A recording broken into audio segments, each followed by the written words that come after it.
I want you to hit me as hard as you can.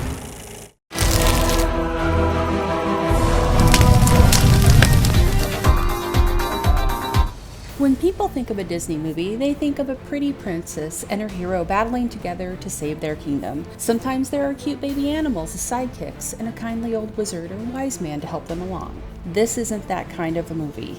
Oh boy, is it not. But yes, it is in fact a Disney movie. Today on Fantasizing About Fantasy Films, we're walking into the fire of Dragonslayer, a dark Disney classic and a movie that deserves a lot more people to know of it and see it. Stand back, Game of Thrones, the granddaddy of dragons is here.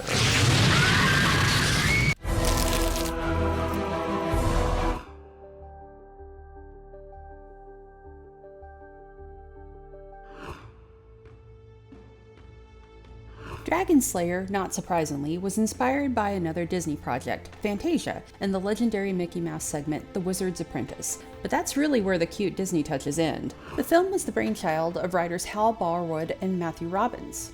Both men had written films like The Sugarland Express and Corvette Summer, with Barwood also working on video games for LucasArts, and Robbins writing and directing projects like The Legend of Billie Jean and Batteries Not Included. But this film would be different from any they had done before or after. Robbins would direct the film as well. The story was to be something apart from the usual fantasy fare that Disney would produce, or any other studio at that time. The two writers created a setting in a world that was very close to being authentic to a real time in our world's history. There just happened to be magic there, along with some very terrifying creatures known as dragons. Magic and the belief in it were still prevalent, much as Druidic and pagan belief was throughout a pre-Christian world, and specifically Europe. I think you're too warm. Dragonslayer would be a subversive departure for Disney, dealing with themes very much adult in nature and, well, in content. The film came at a time when the studio was taking risks and going into realms and stories that weren't the typical family-friendly style that many had grown up with. In fact, it feels like Dragonslayer went out of its way to turn the tropes set up by Disney on their head with how the story plays out. Did the studio realize this at the time, and how many kids would have some of these scenes ingrained into their brains? I'm not sure, but looking back on it now, I'm in awe at what they got away with being a part of the House of Mouse. But then again, this film came out during a very strange time for Walt Disney. Only 2 years prior to Dragonslayer, Disney had entered the realm of science fiction with the classic The Black Hole, a movie that delved into the spiritual as well as the technical, with a story that contained murder, half-corpse, half-robot slaves, and an ending that which took the villain literally into hell, while an angel guides our heroes to another world. Dragonslayer would come out after this film and prior to the release of Something Wicked This Way Comes, another entry into what I call Dark Disney, and a film we will get to eventually from the mind of Ray Bradbury. It's also a movie about Satan coming to a small town to tempt its residents with their dreams and desires. You know, for the kids! Dragonslayer, while supposedly aimed at kids, was a lesson in learning that the world doesn't always go the way you expect, and that fairy tales weren't always fair. This wasn't going to be a typical story with a typical hero or outcome.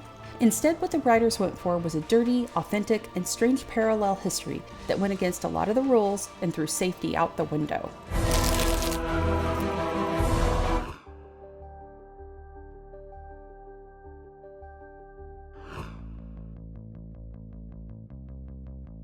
The journey to making Dragonslayer started in the late 70s. Barwood and Robbins shopped the script around and eventually found a home for it with Disney and Paramount. The film starts with a group of ragged villagers in Erland going to see the wizard Ulrich for help in stopping the ancient and terrifying dragon Vermithrax Pejorative. You want me to do battle with that?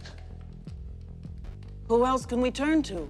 Ulrich is an old wizard with a young apprentice, Galen. Even before Ulrich, who has seen something very disturbing that comes to pass, can even leave the grounds of his home, he dies at the hands of Tyrion, the captain of King Cassiodorus' guard, in a bizarre attempt to show he actually has magical powers. For years, the king has been holding a blood-fueled lottery using the names of young virgins throughout his kingdom. The quote-unquote winner gets fed to the dragon, and in turn the dragon doesn't attack. This was what led the group headed up by Valerian to find Ulrich. When the king discovered this, he sent his guards to stop them in order to keep anything from destroying the devil's bargain he's made with the creature. With the death of Ulrich, the villagers leave, and Galen, along with Hodge, Ulrich's equally ancient servant, are left to carry out their master's last wishes. But in doing so, Galen decides he is now powerful enough to take on the task that his master wasn't able to do. My lord Ulrich is no longer. All that you asked of him, you may now expect of me. Much to Hodge's dismay, the two set out and join the villagers. Galen's ego, though, seems to be as big as the dragon, and he may have bitten off more than he can chew in the quest. During the journey back, Galen discovers that Valerian is in fact a girl, a truth hidden to keep her from being part of the lottery.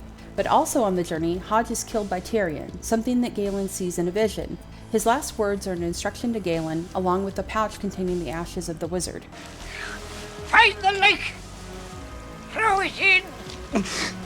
Upon arriving back in Erland, Galen brings down the mountain face on the entrance to the dragon's lair. Everyone, including the headstrong Galen, assume that he's done the deed and the massive dragon is buried alive and destroyed. There's a celebration, and Valerian emerges from her father's hut dressed as the woman she is, thinking the lottery is no more.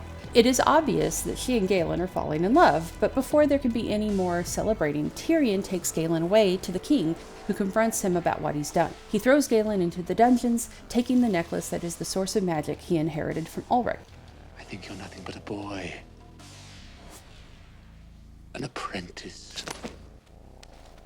While Galen is in prison, the king's daughter Elspeth appears, and he sets her on a bleak path with the knowledge that her name was never entered into the lottery her father had started, never sharing the risk with any of the other girls in the kingdom. This truth haunts Elspeth.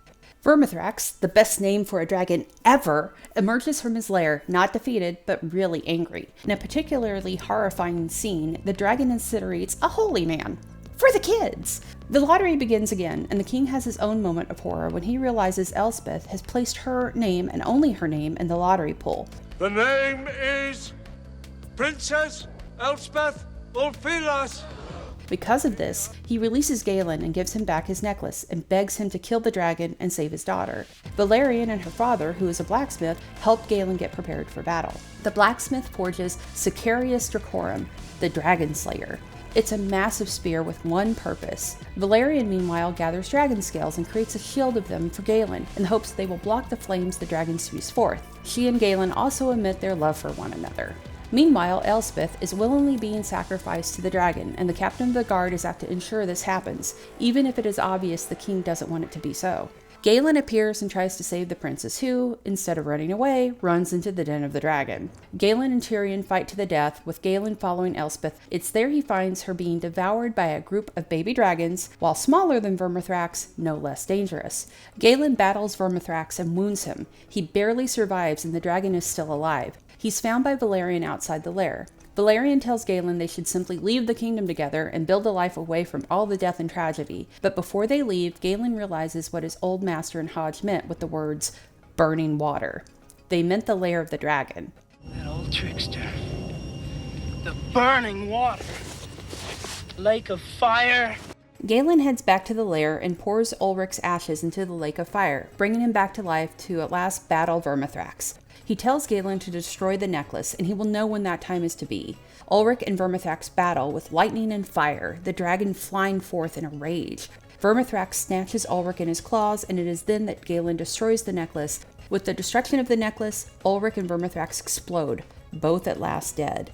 Galen and Valerian start to leave the kingdom and witness the king arriving along with his servants. He poses with the remains of Vermithrax and takes credit for the victory, while the crowd states it was God who slayed the monster. Knowing the truth, the young couple head off. Galen states he wished he had a horse, and suddenly, a white horse appears nearby, as if by magic. The film was shot in 1980 in and around Wales and Scotland, as well as Pinewood Studios in England. Ulrich's fortress was actually a real castle known as Dolwadillion Castle. A full quarter of the film's budget went into the creation of Vermithrax Pejorative, with multiple effects techniques used in the creation of him. Giant sections of his body were produced and flown out to Pinewood Studios. Visual effects legend Chris Wallace sculpted the dragon's head and face for close-up shots. The head alone was 8 feet tall. Effects artist Phil Tippett created the new effects technique called Go Motion, which was used for the first time for the dragon's walking scenes. When you watch the film, it comes across as a far smoother visual of stop motion and looks more realistic and part of the scene. World War II flamethrowers were actually used for the fire-breathing effects. The cast clothes were as authentic as could be, using only dyes and methods that would be available at the time the film was set. The designers actually consulted with the British Museum to ensure this. That's part of the reason the film's not quite as colorful as you would expect. This duller palette for the characters does make it that much more effective when Vermithrax appears in a haze of red flame. The film's score was actually nominated for an Oscar and was composed by Alex North. North was a legend who had written the music for some of Hollywood's biggest films over the previous decades, including Who's Afraid of Virginia Woolf, Spartacus, and Streetcar Named Desire. The cast was interesting and was the first lead role for actor Peter MacNicol. While these days we know him as an actor who has a way with an accent thanks to roles in Ghostbusters 2 and Dracula Dead and Loving It, MacNicol actually had to work with a voice coach for this film to cover up his Texan accent. With his innocent looks and mop of curly blonde hair, MacNicol looked the part of a young and brave hero.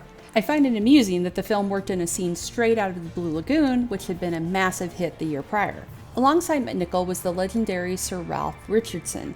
Richardson had been working since the 1920s, and by the time he came to the role of Ulrich, he fit the part of an ancient wizard perfectly. He'd be playing God in Time Bandits that same year. Another movie we'll get to, I can assure you. You'll know the time. You must act while life is still in me. Richardson brought a perfect mix to the part of Ulrich of both creepy, grouchy, whimsical, and otherworldly, which is exactly how an ancient wizard should be. Sadly, Richardson would pass away at 81, only 2 years after the release. Another actor I'd like to point out is Ian McDiarmid, or as you might know him, the Emperor. Here he's the ill-fated man of faith, Brother Jacobus, who is trying to bring to the kingdom the ways of the new faith, Christianity. It doesn't go well for him. Be thou consumed by the fires that made thee!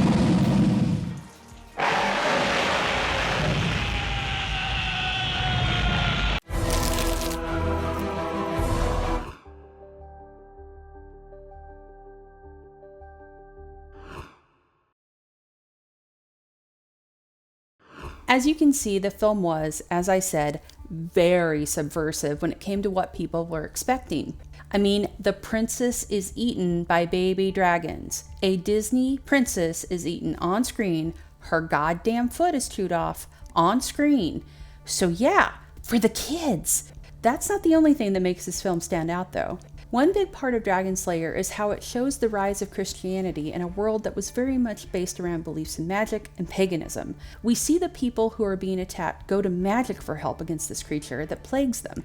And while yes, Ulrich succeeds in vanquishing the dragon, the quote-unquote new faith takes credit for it. In the same way, Christianity has, in many ways, taken holidays and symbols away from other religions. Dragonslayer shows a man of faith burned alive in fairly vivid detail too, when faced with a creature from supposed myth. At one point, Ulrich talks about how Vermithrax Pejorative is a very old dragon, and this is another aspect of the film that's subtle, but I really like, how both dragons and wizards are dying out. Ulrich seems to be the last of them, although Galen may or may not be one in training, but it seems that the dragons and wizards are connected in this way. It's hinted at that wizards in fact created the monsters, at least in the novelization, so maybe that's even more the case. It feels like both Ulrich and Vermithrax Pejorative need this last battle, and it is fated for them to have it.